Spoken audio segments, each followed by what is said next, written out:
Welcome to another version of the West Coast South Beach Sessions. Joe Koy is with us. You can check out all of his comedy, his book, his tours, his dates, everything at joekoy.com. Also, he's got 5 Netflix specials, another one coming out soon, and you're going to become the first comedian or second comedian, depending on who opens, with Gabriel Iglesias to sell out the local football stadium. What is your relationship, and thank you for joining us, what is your relationship with understanding how awesome, weird it is that you're selling out stadiums with just your talent, that you are selling out the Forum, Madison Square Garden? That's crazy, right? It's still a pinch myself moment. I think walking in to like these arenas, like the inner kid comes out of me, and I just start looking at the pictures on the wall, and I'm still in awe.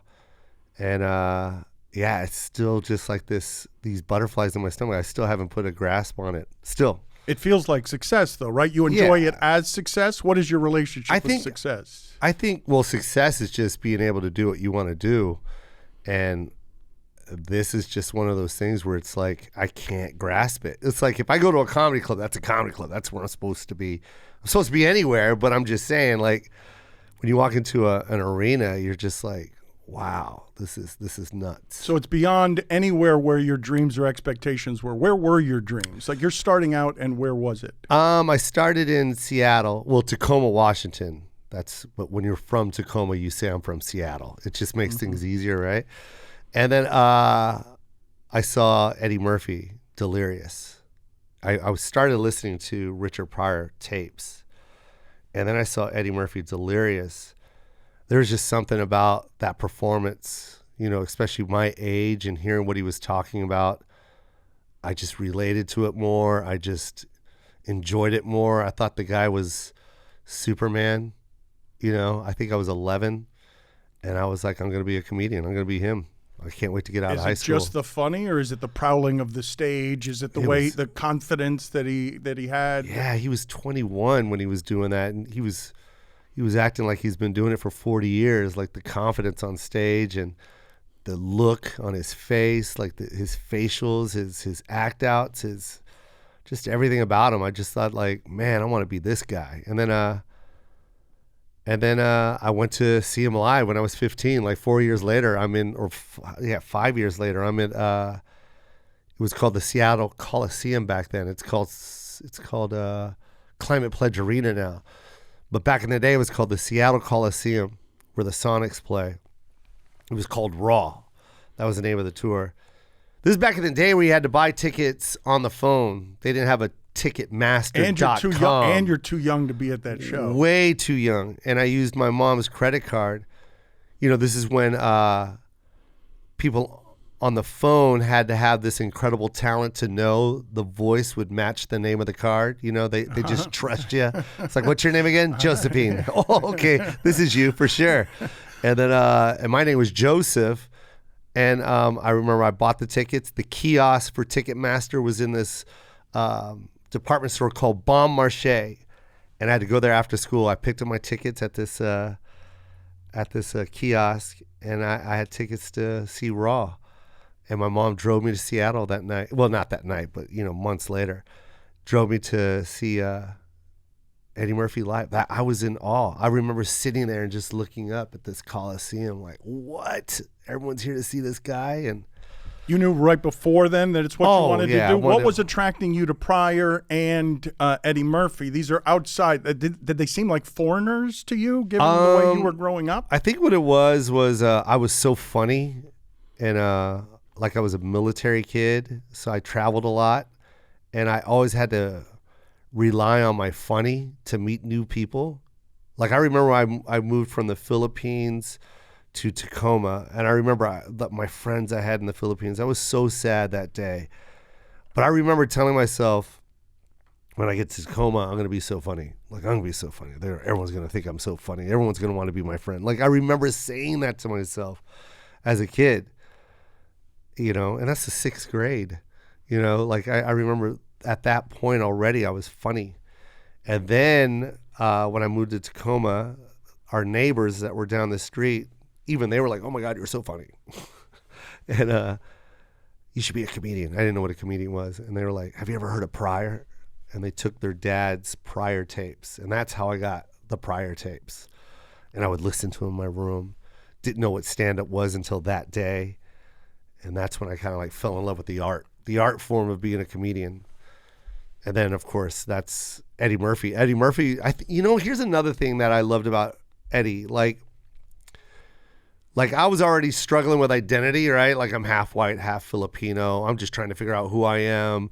Every time everyone would ask me what I was, no one knew what a Filipino was. It was hours of describing what a Filipino was, what the food is. But for some reason, when I would watch like Eddie talk about his Aunt Bunny or his Uncle Gus, like for some reason I was like identifying. I was like, that's kind of like my family, like I'm getting this. And I don't know, that's what made me gravitate towards Eddie, you know what I mean? Just hearing like those stories and describing how the aunt would act or how the uncle would act. I was like, yeah, I got aunts and I got uncles that act like that. So I think that's what drawed me into Eddie so much. So funny got you through childhood though, all the transition. Oh, big time. Yeah. It was a lot of dysfunction in our family, so comedy helped me deal with like the trauma, like those are my best memories is laughing as opposed to what was happening in the house. What was happening in the Just house? everything. We had my brother, he had he has mental problems, you know what I mean? He's in a hospital, but when he was a kid, it was pretty bad. He was in and out of, his mental hospitals. He had a lot of problems growing up with my mom and my dad. A lot of cops, you know what I mean? A lot of my sister and my mom didn't get along, so there was a lot of that, a lot of fighting going on there. So it was just a very and then my mom and dad divorced. So there was just a lot of things that a kid has to deal with and see and kind of just kind of bury it and not really see it in their head anymore, right? So I would go to comedy a lot. That was kind of like my escape. And laughter is something that you were taking out of the home, and it was medicine. How do you separate these two things? You're living in a place that that's feels hell. Unsafe. It was crazy because I grew up with it, and so it wasn't that I felt unsafe. I just felt like that was what a house was like, So I've saw it ever since I was a kid. Like, I can go all the way back to Illinois when we first started experiencing problems with my brother. So I was only 4 then, but like for some reason I still remember everything vividly in my brain, So it's always been a part of my life. So it wasn't that I thought that my house was unsafe. I just thought that was my house. That's just how it is. That's what families do. And comedy was just my escape. I was the youngest, so my mom kind of let me be me. I'll move away from this in a second and the relationship with your mother specifically. But when you say you have stuff burned in from 4 years old, this time, is the family communicative? Does this stuff have a name at the time, like a diagnosis of what it is that you're dealing with? That at that point, it was just drugs when I was 4, and that's my last memory of Illinois. And this is back in the day where they would give like these like foam slippers. When they would check you in, they would give you the foam slippers, and they just had small, medium, large. And I always thought that was a cool thing because my brother would always like, hey, I got you some slippers. And he'd give me some slippers. So I always remember that too.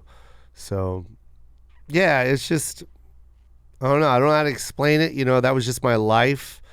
And comedy helped me not think about it, So you're traveling around a lot. Your father's Air Force and discipline. A lot of discipline is. No. We were kind of a cool, relaxed family. You know what I mean? My mom was cool. My dad was really cool. By the way, in no way am I like saying that it was like bad parenting. You know what I mean? It was just we were dealt a serious hand, you know, and we had to deal with it. So I always tell my dad this. I always go, I get mad. I'm mad at you for leaving, you know what I mean? But I also understand, now that I'm a father, I can see just like how hard it was for him to be a young man at that time, at 24, he was 24, 25 when he married my mom. And yeah, it was a lot. It was a lot. So I get it. It's a lot, but we're here. Well, I should make the clarification for you. When I said unsafe, it's just dealing with mental illness in the home. You've described your father as your hero, and you appear to be closer to your mother. Even still. So, oh, for sure, yeah. And so I mean, that was you got to remember, like it's hard to explain to these kids now. Like I hate when people say that, older people. It's hard to explain to these kids now, but it is. It's like.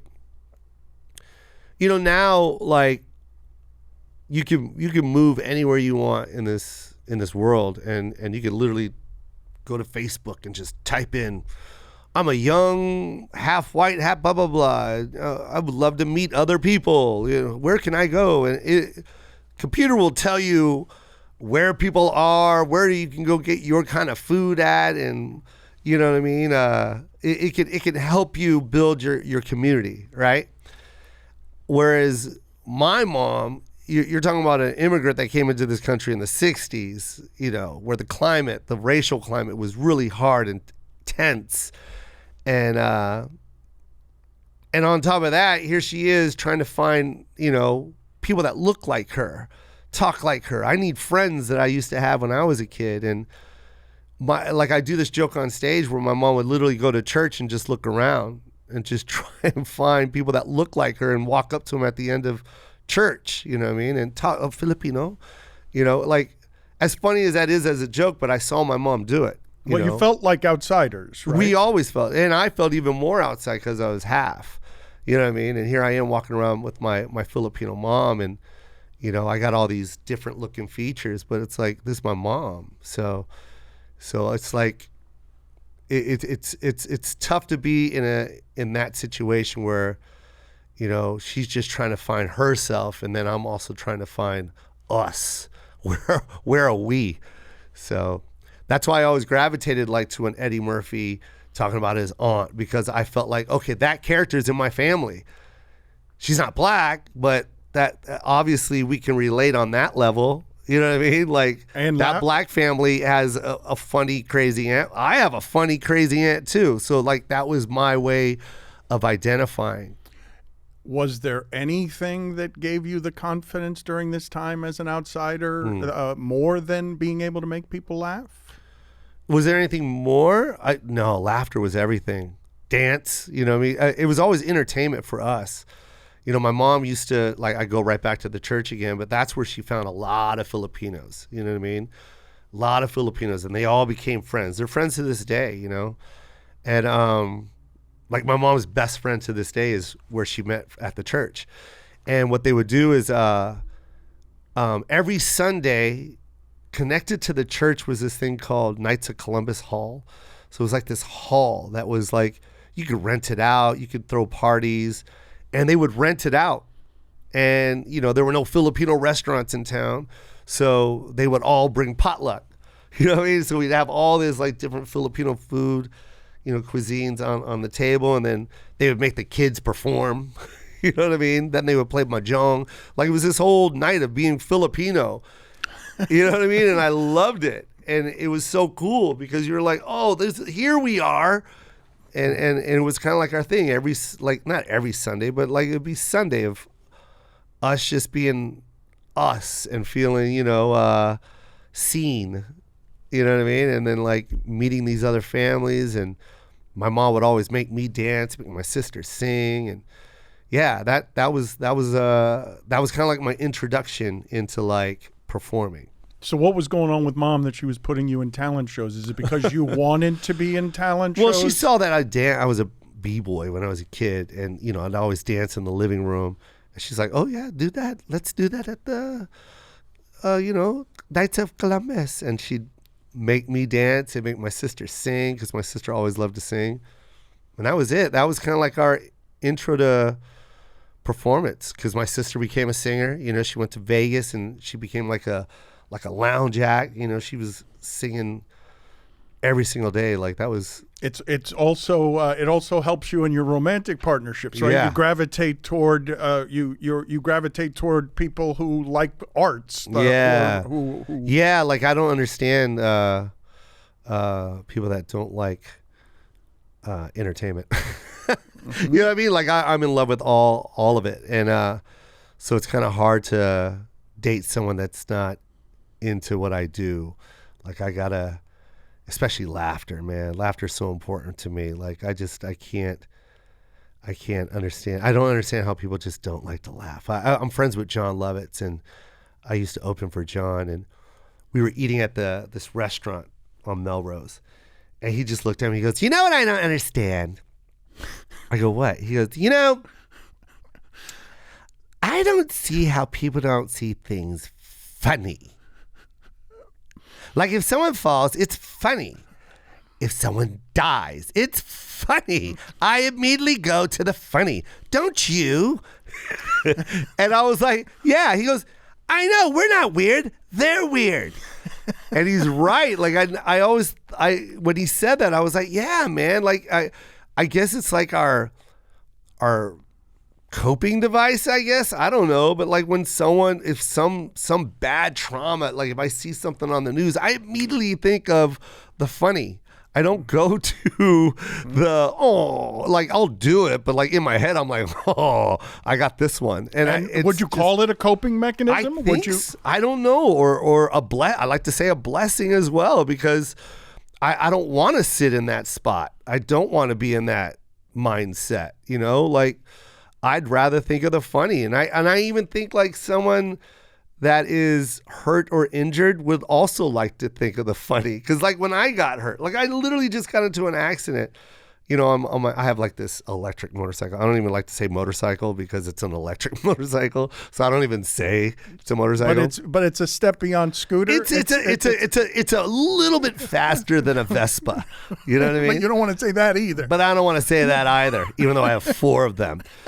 So I really do. It's ridiculous. Why do you need 4 of them? Because all of us like to ride them. Okay. So like even when I have visitors come over. Family, we're a family. Okay. We're a family of Vespas.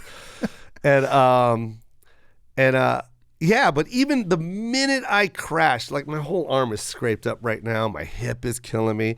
But the minute I landed on the ground and I was with my son's uncle, it was like a joke right away. You know what I mean? Like it was like, how did I look? You know what I mean? Or something that had nothing to do with the blood coming out of my arm and the branch sticking in my pants. Would the people who love you accuse you of using it to avoid intimacy, going a layer deeper because you just you've gotten so good at like, how do I make the funny thing make all of this light? Because I imagine some of the funny that was born in your household was at least in part because the family could use it. Yeah. You know what? I just I don't care if if someone just doesn't get it. Like one I think my biggest turnoff is like, are you always joking around? I'm like, are you not? Like, yeah, man. Like, yes, it's God's medicine. Like when you laugh, like it's proven. Like you feel better, you live longer. It's the endorphins run through your body at that point. Like it's euphoric sometimes. You ever laugh so hard, it's like, man, this is better than sex, man. Like where you're crying, you just can't control it. Like that's addicting, man. Bottle that up and sell that on the street. So where are the places where you've felt it most, where you're moved with maximum gratitude because you can't believe you're connecting with these people? I'll give people some of the history. You sold 23,000 tickets in Honolulu. 11 shows sold out. You sold out Madison Square Garden.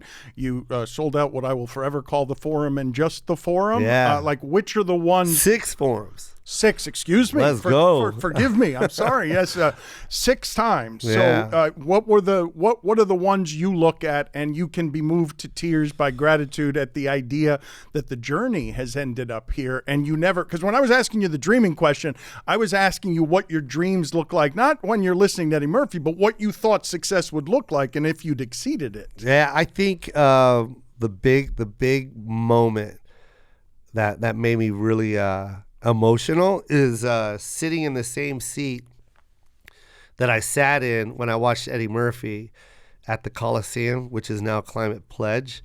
And I literally go, Joe, because I sold out Climate Pledge, and I literally took my son to my seats, and I go, Joe, this is where I sat when I watched Eddie Murphy, when I was literally like your age. I was literally 16, I think, and I was sitting right here, and I remember looking up in that section going, I can't believe those people are here too.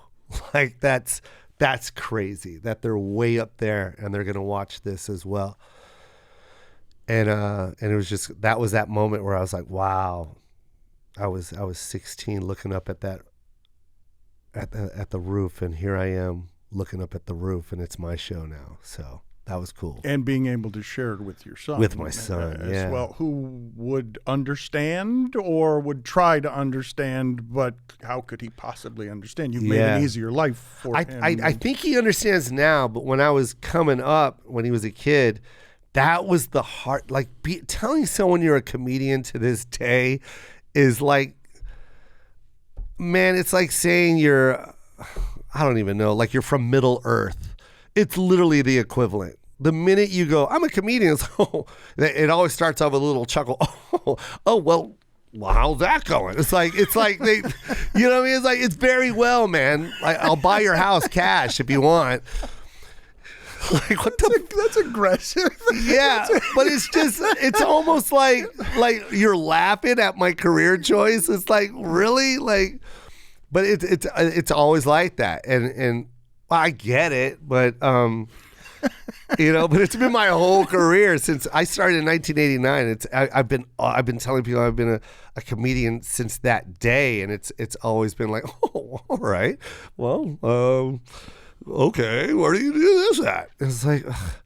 But you know, now I mean, it's different now. It's like, you know, people know me now, and you know, but it's just comedian. When I had my son, as a father, it almost is like it hurts. It hurts when you get a response like that, because it's like, hey, I'm providing for my son, and it's a really amazing job. I see the world. I'm going to places that people, you know, save up all year. I'm literally being flown out to tell a joke. I'm just saying.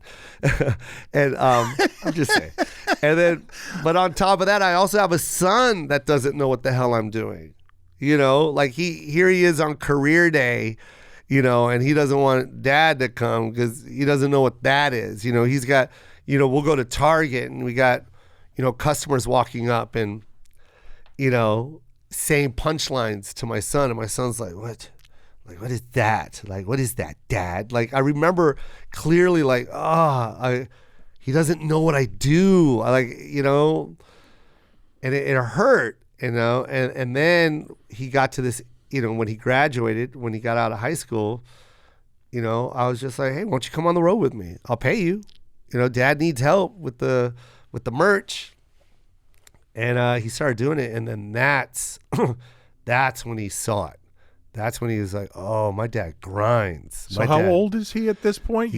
When I took him on the road, he just got out of high school, so he was 18. All right, so the first 18 years of his life, every time you're telling someone you're a comedian who doesn't know who you are, your feeling, their reaction requires almost an apology from you because they're condescending you on, that's not a real job. You're not an adult. Yeah. And you're a dad, you know, and I'm also getting that from my mom as well. You know, my mom's also like, okay, when's this going to stop? Really? Of course. It's like, when is this going to, you don't have benefits, you don't have insurance, you're your son, are you thinking of his future? Like, you know, I say that stuff on stage, but that's really my mom. That's literally what she'll say to me. And it's like, no, this is what I'm going to do. Believe me, this is what I want to be. I can't be a nurse. I barely passed high school, so I'm not going to be a nurse, Mom. So let's get rid of that dream of your kid being in the hospital business.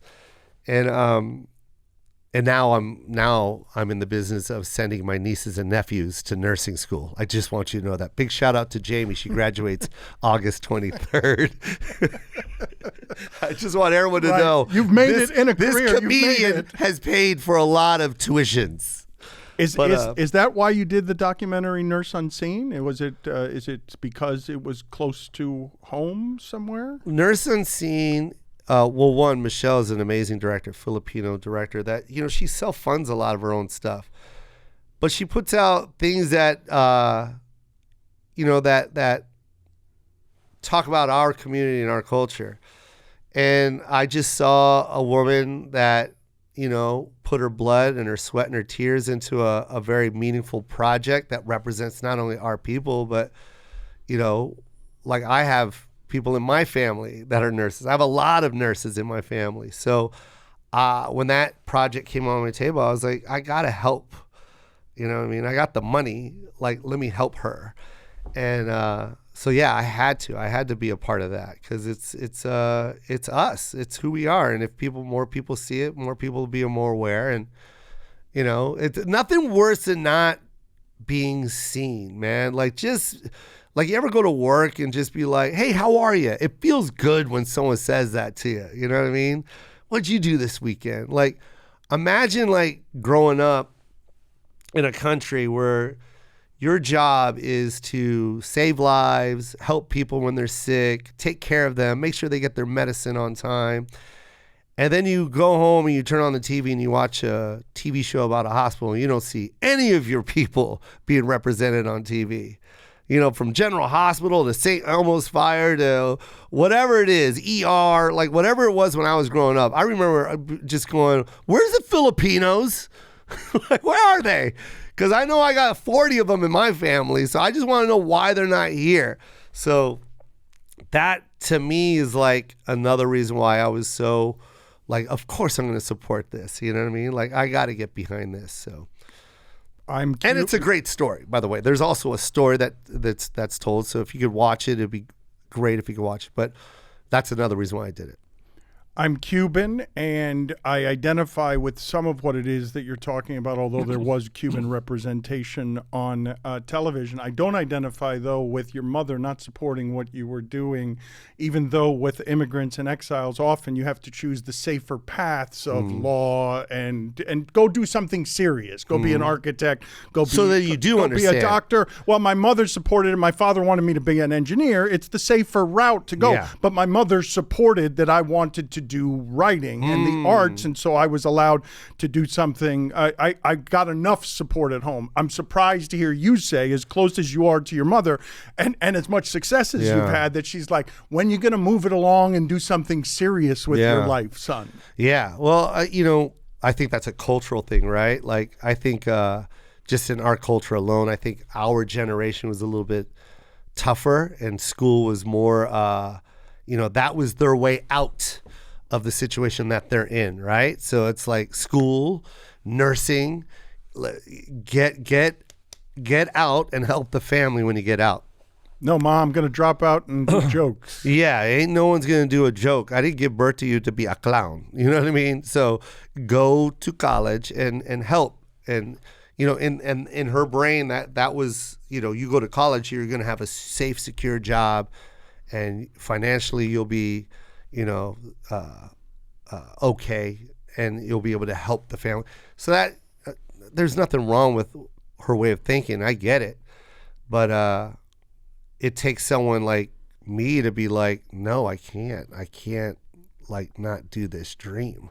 You know what I mean? And there's a lot of people in my family that even right now, I'm not going to say any names, but there's people in my family right now that are, that are very talented, but they are going into the nursing business or going into the, going to college and going deep into college. And I'm supporting it and I love it. I love you. Okay? Your uncle loves you. I'm going to support it. I love the master's program.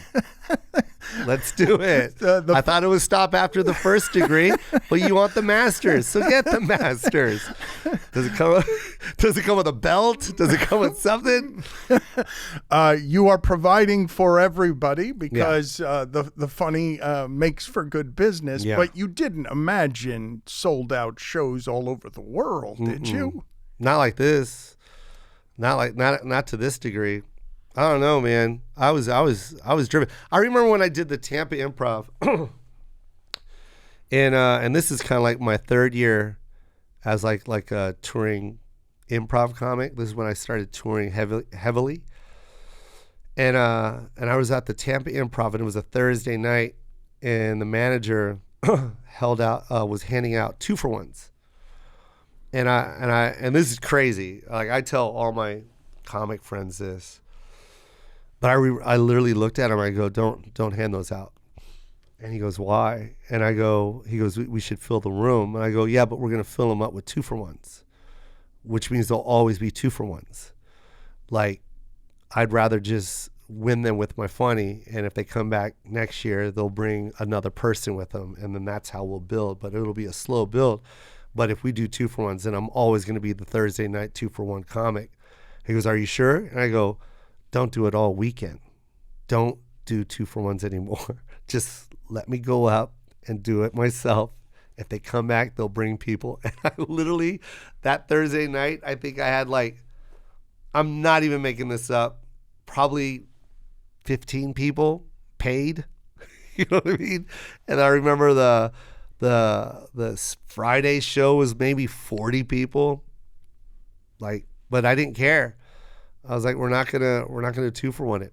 I'm gonna build this on my own. And I used to make my own merch.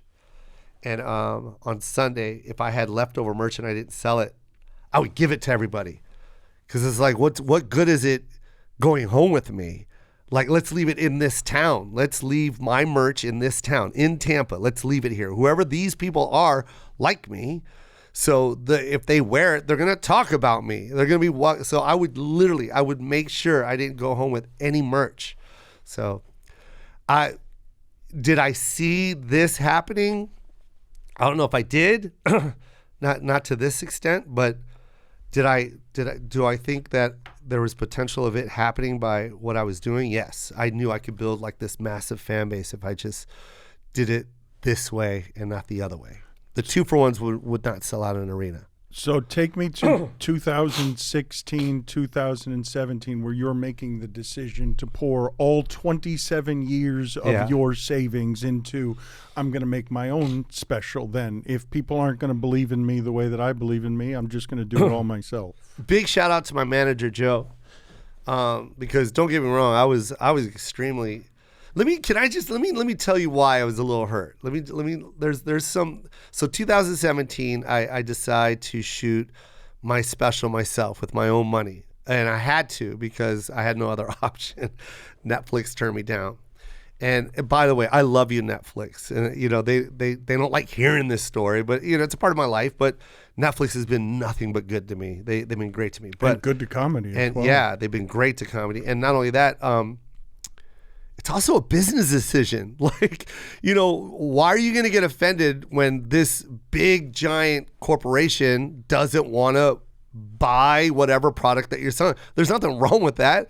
That's what makes them successful. You can't get mad at someone for you can wisely. Get hurt, though. You can get emotionally hurt. Yes, I get it. But it also should drive you.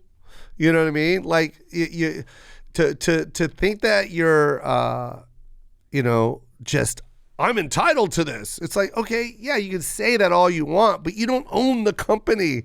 You know what I mean? You don't. Like you could be the best basketball player on the planet. You can't go, can I get some Nikes? That's 8 years of perspective. It's not how you felt when you're trying to sell your first special. That's you have true. to pay for everything yourself. That's true. And so now I'm going to give you why I was upset. Because I'm doing these improvs and I'm breaking records. You know what I mean? Like, there's plaques on the walls right now. Like, to this day, if you go to certain improvs, you'll see. You go to Chicago, you can go to Irvine, Brea, Houston. You'll see like these things where they say Joe Koy, 20 shows sold out in a row, 30 shows, 107 sold out shows. So like there were some places where I would fly there for 2 weeks. Like I couldn't do just 4 days worth of shows. I had to do 10 days worth of shows and stay there on a Monday, Tuesday, Wednesday when there is no show, when the room is dark. And then, so like, I didn't understand why. I was like, wait a minute, hold on, man. Like, I'm selling out the country right now. Like, and you don't want this, and I have to shoot it myself. Like, that's why I was mad. That's what lit the fire. And yes, I was sad. Of course, who wouldn't be? You know what I mean? All of it. I was offended. I was mad. But I took that anger, and instead of like lashing out and going public, I was like, thank God I have my manager, you know what I mean? Because he was like, and my great agent, Matt. They were both like, no, we can do this. You make it, let's do it, and we invested. we put the money in, got these cameras. I don't know what this is, you know what I mean? Got lights. I was like, what? And I became an editor. We invited Michelle Caputo and Shannon. That's my director, my producer, and I had to convince them to shoot me. Like they in DC, so they came out to DC and watched me perform. They walked backstage and like, yeah, we're gonna do this with you. Let's go. And that was the team, and we went and shot that. There's another little piece of story that I'm not telling you, but there was another. There was something else that happened that made me just like, wow, are you kidding me right now? And Come on, give it up. Can you give it up? You have to be careful. You don't have to give any names. There was a part where everything was up and running, and they were like, hey, we heard Netflix is like, oh, we heard you have it, that you're getting ready to shoot it. We just really want you to know that we're not interested. So you know how heartbreaking that is to tell you that right now? Like wait, what? We just spent so much money on these cameras. You don't even want to see it? Like, so just to reiterate, we're not we really don't really want not it, man. interested. Like at all. I don't know what part. We're just clarifying. And I remember backstage like, what? And Matt and Joe are like, just go out there and kill it, man. Like, if you kill it, there's no denying. Like, just go do what you do. And literally, I remember I did this one joke, and it was off the top of my head. And I just remember, I go, oh, I got this. Like, it was at the beginning of my set. I was like, oh, it's over with. Like, I knew right when I said. Nerves dissolved? Well, yeah, not only the nerves, but I knew they were going to buy it. I was like, this is undeniable. Like, this is an undeniable set. Like, I just remember I was like, everything was hitting on like everything, my routine, but like my ad libs, like I was making stuff up off the cuff, and it was blending with the routine, and I was like, oh, this is they have to buy it. And I remember I went in, I even helped edit. I've never edited before, and that's the cool thing about Michelle and Shannon. They were like, come in, show us what you don't like, and cut, let's go. And I was like, all right, and I was in there, and now I'm an editor, and I knew how to edit, and I started piecing things together, and we put together this special, and then we brought it in, and literally the minute we brought it in, like 30 minutes later after they watched it, you know what I mean? Like they called, like, don't shop it around, we want it. And I was like, why didn't you tell me that a year ago? Why didn't you tell me that a year ago? But they bought it, and it's been history ever since. And I love you, Netflix. Thank you for making me become what I am now, because if they would have said yes, I probably would have never been this editor that I am now. This, now I know how to direct, and like they opened up a can of worms for me. I made the mistake of interrupting you. You were in the middle of saying, so you were going ad lib off the top. You felt something. You remember thinking up there immediately. Oh, yeah, I got it. First joke. But was there, are you remembering the joke? Because I interrupted you before. Yeah. No, it's all good. I just said, elevate the feet, elevate the feet. And when I did that, I was like, oh. I was like, that's good. When you look when you see it, I'm sorry. When you see it, if you watch it, it's called Live from Seattle. I say, elevate the feet, elevate the feet. What are you, stupid? When I said that, I was like, oh, that was good. That was good. Take me through the fear and the doubt, though, of the spending all the savings and having to do it yourself. Yeah, it was a lot. It was a lot of, to be honest, I didn't care. Like the money didn't even matter to me. I knew I was going to be able to pay them back. I knew I was going to, I knew in the books already, like how much money I had. You know what I mean? I knew this was going to be gone now, but it will come back fast. You know what I mean? And you had that much confidence in what you were making. Yeah. No doubt in what you were making, even though you were being told no. Yeah. And you had to finance it yourself. Yeah. It seems foolhardy to not have any doubt. Yeah. Delusional confidence. And I'm not saying it's not earned, but it seems foolhardy to not have any doubt. Yeah. I had no doubt. Like I knew I knew my routine was, I'm crushing everywhere. You know what I mean? Like I got to document this. So I looked at it as, we even remember saying we'll put it on YouTube. Like I remember that was our option. Like, you know what? If no one takes it, we'll put it on YouTube. And we were like, I remember we were like, things blow up on YouTube. We'll put it on YouTube. We started, looking at all the people that blew up on YouTube. We were like, oh, you blew up on YouTube and you blew up on, yeah, we'll be fine. Like, so I was like, you know what? As long as I can get a professionally made, like a very beautifully made special, an hour special, like I'm going to be all right. And I knew I could pay the money back because I already knew the rest of my year, my calendar year. I was like, okay, this is what I need right here. I need I need at least 6 months and I'll get it all back, you guys. I promise I'll get it all back. But yeah, it was a lot. It was a lot. I had zero. I had, there was nothing left after that. But no fear, no doubt. That's crazy. Please explain it to me. I don't understand how you're looking at a zero. You're investing in your future, and comedy, which is rife with insecurity in a variety of different places. Yeah. The business of it is really hard. It's 3 decades of your life savings that's going down to zero. Yeah, yeah. I didn't care. I didn't I don't know. I was always into like putting money back into the business, you know what I mean? So it's like, even like my merch, it's like, I didn't care. I looked at it as, it's gonna pay me back. That's all that was. And I knew I needed it. I needed this hour, especially this one. Oh, and I knew there was a time crunch because the jokes, the stories about my son, he's getting older now. You know what I mean? So it's like, these aren't gonna make sense. Like if I do this in 2 years, my son's gonna be 7. You know what I mean? But right now we're on the cusp of 4 or 5 right now, which means the 2-year-old jokes are gonna work. But if I wait another 2 years, it's gonna be like, what are you doing? Like that.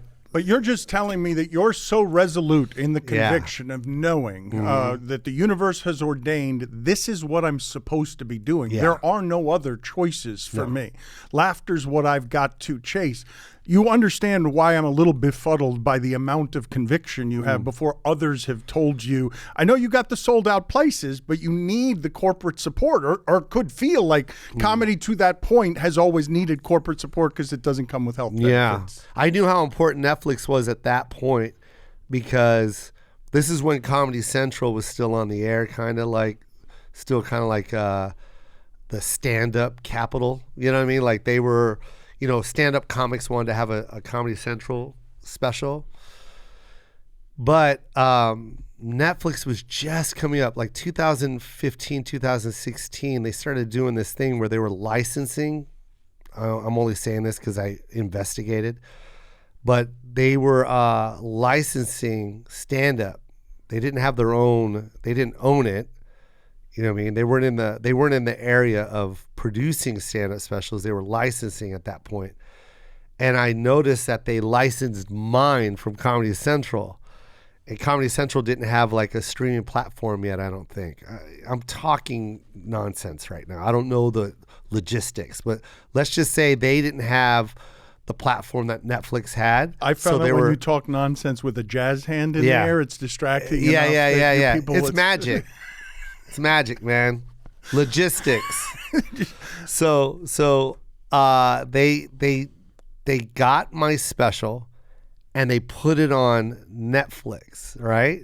So they licensed my special. It was the one. It was Don't Make 'Em Angry. Yeah, it was Don't Make 'Em Angry, and they played it, and I didn't know what was going on, but I think Twitter was still a thing back then, and I remember looking at my Twitter, and I'm just seeing all these areas of the world asking when I'm coming to perform. Just saw your special. When are you coming? Blah, blah, blah. Just saw your special. When are you coming to Australia? Just saw your special. When you come to Zimbabwe? I'm making these up, by the way. When are you coming to... Not all of them. You're not making all of them. I'm not actually, to be honest. But yeah, they were saying that. You know, when are you coming to da-da-da? When are you coming? And I was like, what is this? And I noticed my following was getting bigger. I didn't know what was going on. And then I was like, is Comedy Central playing my special again? Like, what's going on? Like, what is all this love? And it was happening for weeks. Like, just this thing of people DMing me and talking about Don't Make 'Em Angry. I didn't have Netflix at the time. And then my sister had Netflix. And I remember when I moved into my place, that's how I got the Netflix. And that's when I saw my Joe Koy on, and I was like, oh my God, that's where this is coming from. It's Netflix. And then it stopped. All of a sudden, it just stopped. Like, everyone stopped DMing me. Like, I wasn't getting the following like it was. And then I was like, what the hell? And then I went to Netflix, and it was gone. I was like, oh my God, why is it gone? Like, why did? And then I found out that Comedy Central went into the streaming world, and they took their content back. And I was like, oh man. And that's why I knew I have to get on Netflix. I have to. This is a must. So when they announced, I think it was 2016, that they were going to have original specials, they were going to make specials, I remember talking to Joe and Matt. I go, we have to be on that first leg. We have to be in the first run. It's a must. Not the second run. We need to be in the first block that they make. And that's why it was so important to me. I think that's why it was just like this thing. There was a drive where I was like, no, I have to be in the first block and I have to be in it. What do you know about your connection with your audience that the rest of us don't or couldn't know, based on whatever is the most meaningful kind of compliment that you get most often from your audience beyond he's funny? I just love it when people that aren't Filipino, you know what I mean, identify, you know, with the stories that I tell about, you know, my childhood. And they go, my mom's just like your mom. I love it, man. Like, it turns me on. It's my favorite compliment. It's because it's exactly what I wanted. Like, when I talk about my mom, I'm not making fun of my mom. You know what I mean? I'm doing the best impersonation of my mom. Like, no one sounds like my mom better than me. You know what I mean? I have her down. I've been doing it for 50 years. Like, I'd love to see you talk to her. Yeah, I'd love to see you as her talking to her. Her mannerisms, her facials, her hands, just everything. Her over-the-top confidence, how strong she is, you know what I mean? She got a mouth on her, and she'll take anyone down. In this room, she'll take anyone down. You can never belittle her. You can never down talk her. She will always be the bigger person.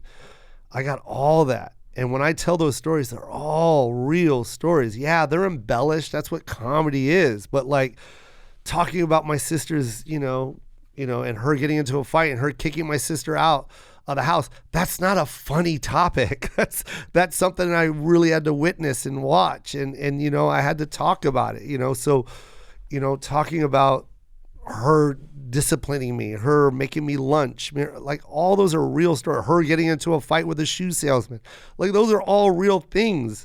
Her putting Vicks on my eyes, you know, like those aren't like, I'm not making that up.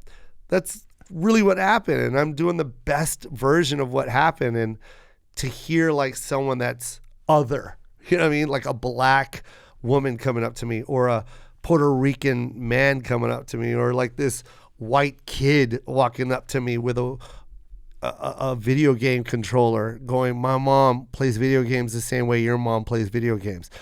That makes me so happy, because it's not about the race. It's not about the ethnicity or the culture. It's just a mom being a mom. It's like, my mom's Filipino, his mom's white, and they both talk shit when they play video games.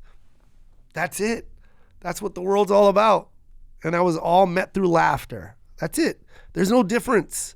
There's no difference between the two. They're both moms raising kids. That's it. That's all you need to hear. And that's why I love when I look at the cosmetic makeup of my audience. I'm like, this is beautiful. You know what I mean?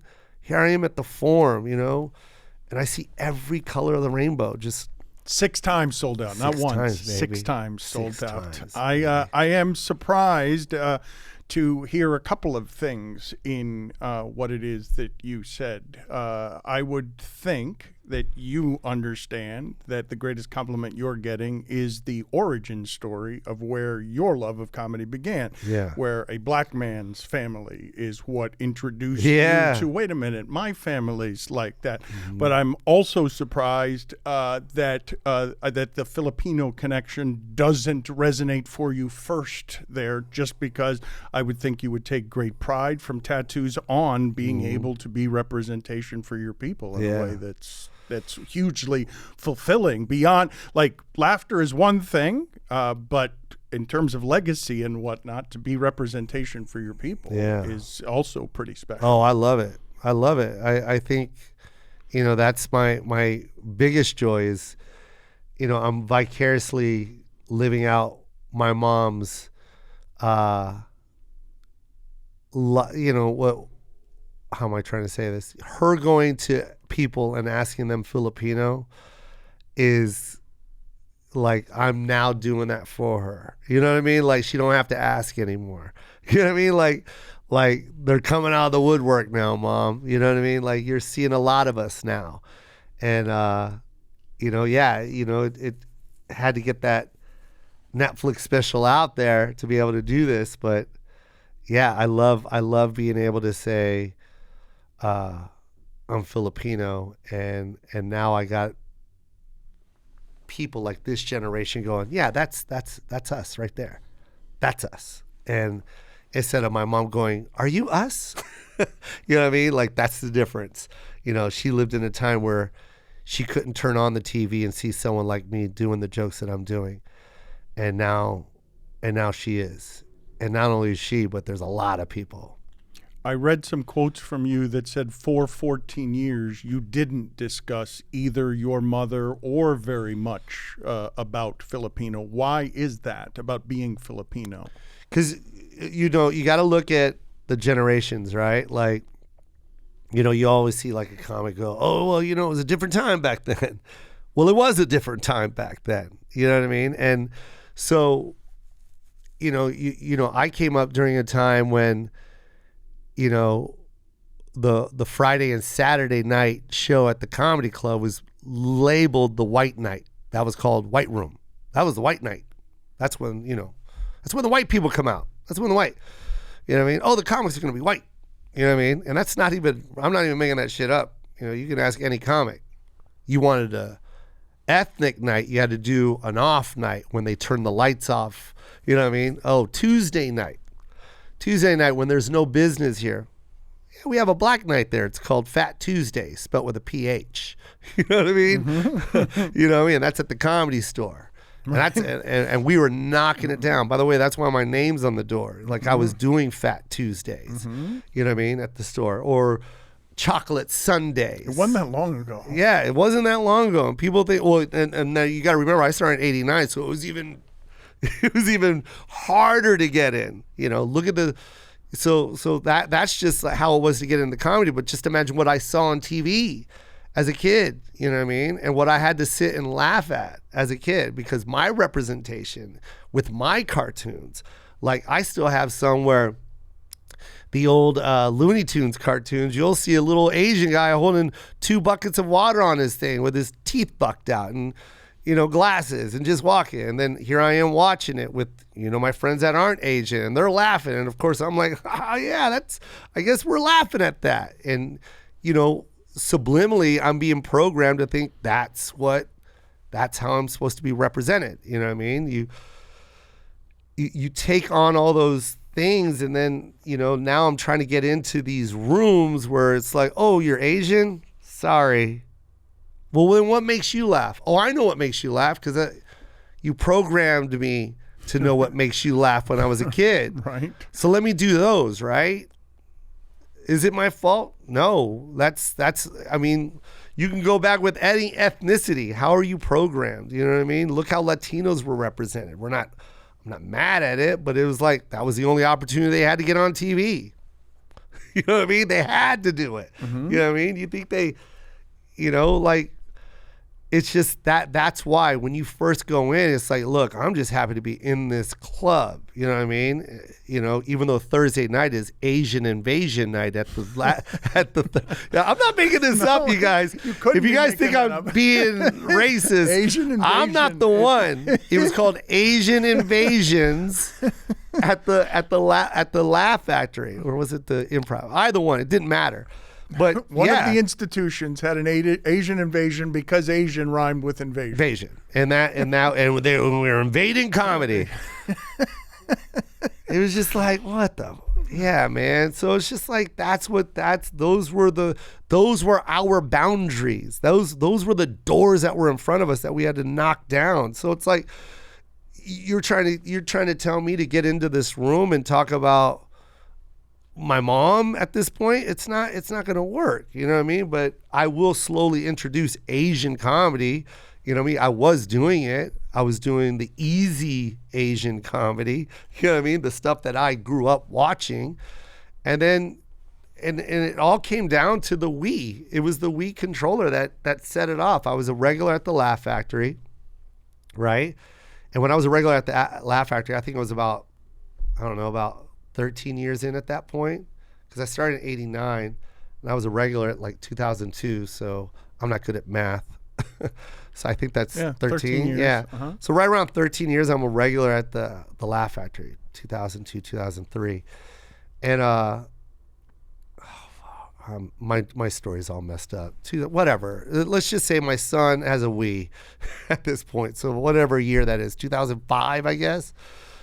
I'm 54, you guys. Chill. Nobody cares whether I'm you trying get to do this the math in my head. Right. You're getting stuck on the math. Yeah. The story, the Wii is the important part of the story. The important part of the story is I'm a regular at the Laugh Factory, and I buy my son a Wii, and my mom never played a video game in her life. You know what I mean? But this one was easy for her because it was just hand movements. So she was like, oh, I like this. And she started bowling with my son, and she's killing him. Now she's playing tennis with my son. She's killing him. And she's talking. Like, she's talking shit. And I'm watching I remember sitting on the couch watching my mom play the Wii with my son. And, like, my son is just, like, getting mad, and she's talking shit. And she's throwing the controller down and, like, oh, next game. I need someone better competition. And then, and I remember I went and performed. And I just did that. I just talked about it. I didn't even write anything. I just ad-libbed start to finish. It takes you a year to write a special, roughly, right? Because you're going to be meticulous about every word. Yeah. Here, you're totally free. Talking just about her, telling stories, and now you're losing. And I remember her doing tennis, and she said, game over. And I remember I did that on stage, and the crowd went crazy. And I was like, what? I go, really? Okay, well, I got a lot more than that. And that's when it just started. I just started doing all kinds of stories about my mom. Just like, here, you like that one? Oh, you're going to love this one. You like that one? You're going to love this one. And then that's when that all started. It was with the Wii. Did it also loosen up your process where you go from, sculpting every sentence to I was always an ad-libber. Like, I always wrote like that. So, like, whatever it was that I was talking about, it was just, like, loose. It was always loose, freestyle. Like that's how I always came up with it. But it wasn't it wasn't actually loose. The performance, if it's taking you a year to write a special, it's because you're making it look natural and organic. It's rehearsed. It's in this case, you're talking about going on stage and feeling something open in your process because you're just telling stories about your mom, and it doesn't require a year of practice. Did it open anything up there? The ability to be free talking about? I think no. I always ad-libbed my routines. What I'm trying to say is that was when the stories about my mom. That's when that became like a thing where I was like, ooh, I'm gonna do more of these. And that process opened up. Because you were intentional for 14 years about not talking about that stuff, right? Well, I didn't want to don't get me wrong, I was doing jokes about my mom, but they were the easy jokes. You know what I mean? I wasn't doing any storytelling jokes. I was doing more like Filipinos talk like this. Filipinos do that. Like it was the easy, basic.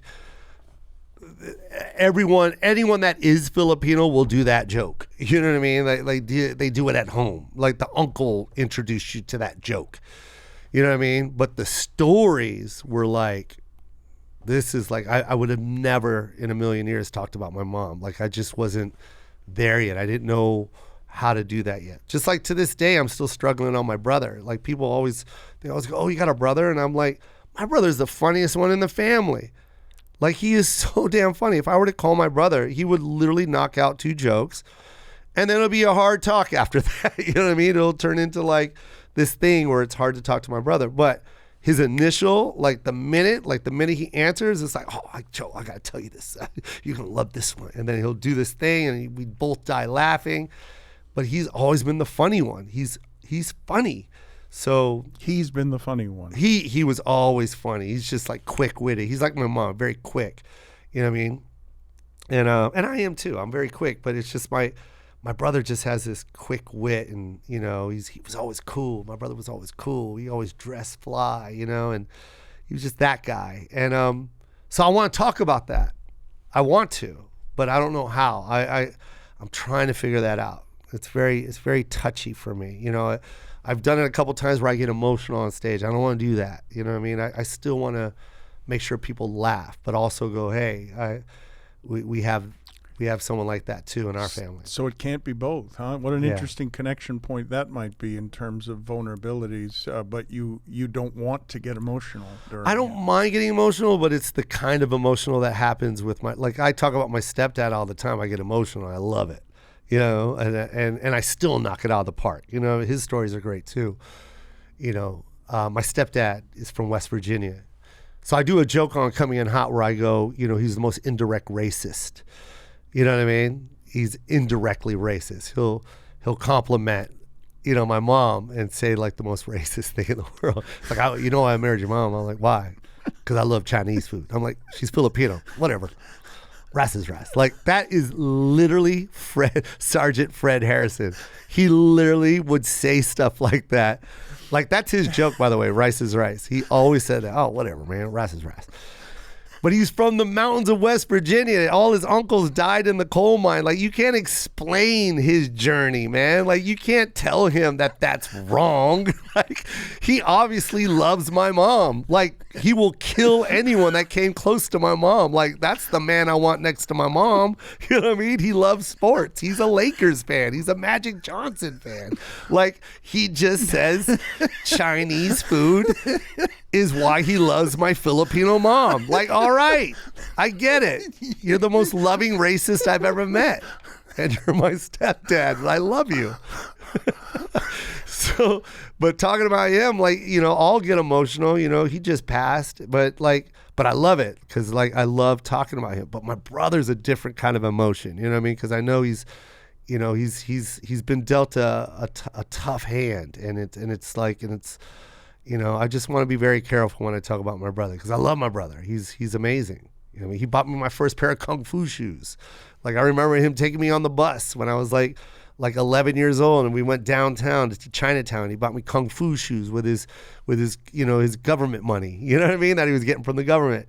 And I remember all those things. Talk to me about this, though, the relationship with your brother now in adulthood, because I did it. I just buried my brother 2 years ago. My younger brother, an artist, never expected to have to do any of that. And at the end, we were fighting with some things that were had conflict in it because there was some mental illness stuff happening at the very end that made him somebody different than the person I'd known all my life. You now have an adult relationship with a brother that caused a great deal of turmoil, but you also have a lot of happy memories. So now, as you try to evolve your comedy, you're trying to be more vulnerable, you're trying to grow, and didn't talk about mom stuff except superficially for the 14 years, but now you have this challenge in front of you. How could you explain it to a stranger, the entirety of it? And I don't know how you find the funny. Yeah, I don't know how to find the funny either, but he is a funny guy. You know what I mean? Like, just the character description of my brother is fun to talk about. The things he does, the way he dances, is fun to talk about. But I also don't want to leave out the fact that he's dealing with this hand that he's been dealt. I want to also talk about, that and get that awareness out there. Because people like to hear that. I do. I always talk about, like, I go to therapy, but like my best therapy is like realizing that when I would tell my traumas to my therapist, and we would always end up laughing about things and relating. And I'm like, well, I might as well tell these same stories on stage and see them laugh and relate and then respond to me, DM me and go, oh my God, thank you for telling that story about your sister. I went through the same thing with my mom, blah, blah, blah. And I'm like, well, why am I paying this guy to hear it when I can tell them and they could pay me? Like, you can indirectly be my therapist. So telling those stories on stage, people love it. And it also makes me feel good. Like, because I bottle those things up, who doesn't? I'll keep it in and I'll store it. Men particularly good at it, and it's been culturally handed down in a lot of instances. Yeah, but I love repressions to not talk about that stuff. Yeah, it'll hurt you, and so I love saying those stories on stage because it's kind of like, it felt good to say that, that felt good, So I did this movie Easter Sunday where I talk about.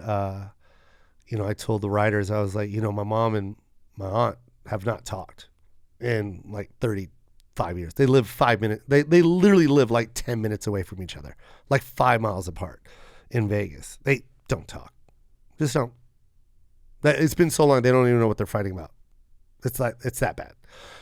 And I don't get it.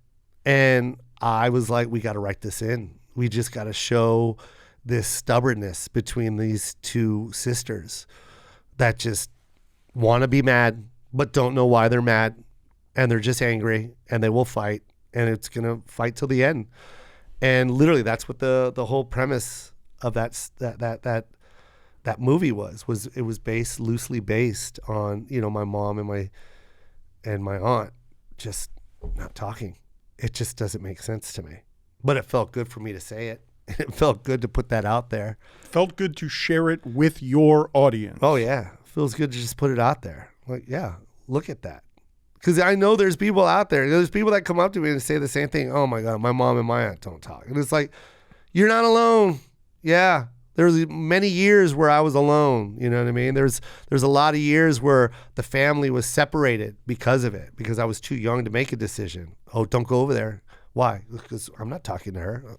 All right, well, then let me stay here. I can't talk to my cousins for some reason because you have a beef that I don't know why, but let me not talk to my cousin and not have a relationship with my cousin. So, like, if you could just put that out there and let other people go, oh, you go through the same thing. Well, all right, well, you're on your own, Mom.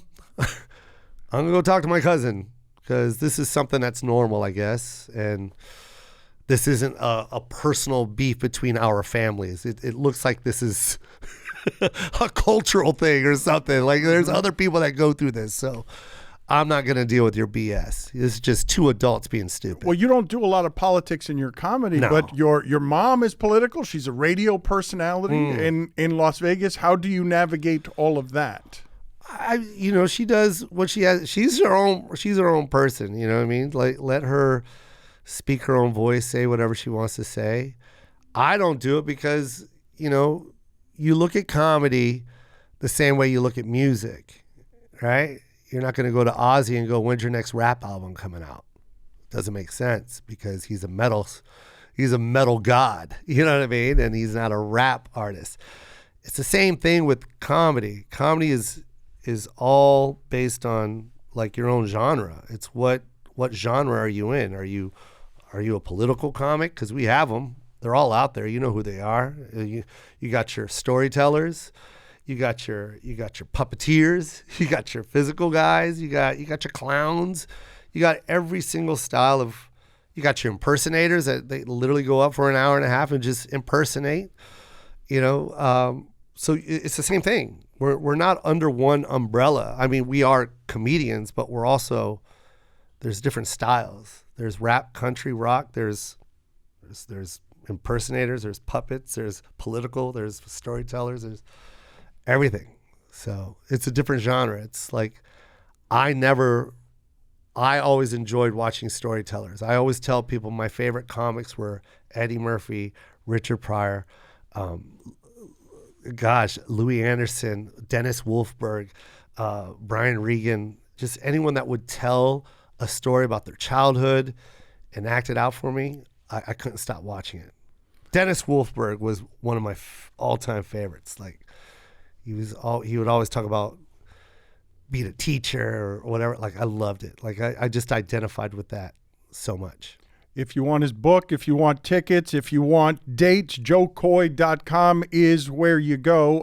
And I had mentioned earlier, you're about to sell out a football stadium and the preparation that goes into that. How did that collaboration come together? And what is it that you would want people to know about the idea that you're going to be the first comedy act ever to play SoFi Stadium? That's crazy to even think about.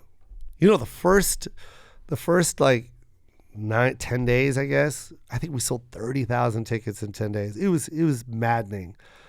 And then to see that this stadium is being shared with, these acts that are just insane, like Green Day and Journey. And, you know what I mean? Just like these massive acts that are just going in there and you're just like, we're doing comedy. You know what I mean? Like I literally bands, I get it. We need 2 drummers, we need 3 guitars, we need we need all the pyro, we need everything. Yeah, they need a stadium. You know what I mean? I have a stool, bro. I have a stool and a microphone.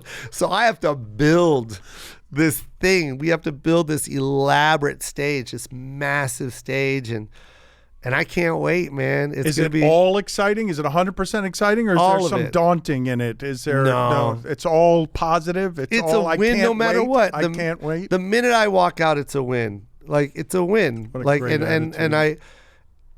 Because then you show everyone that it's possible.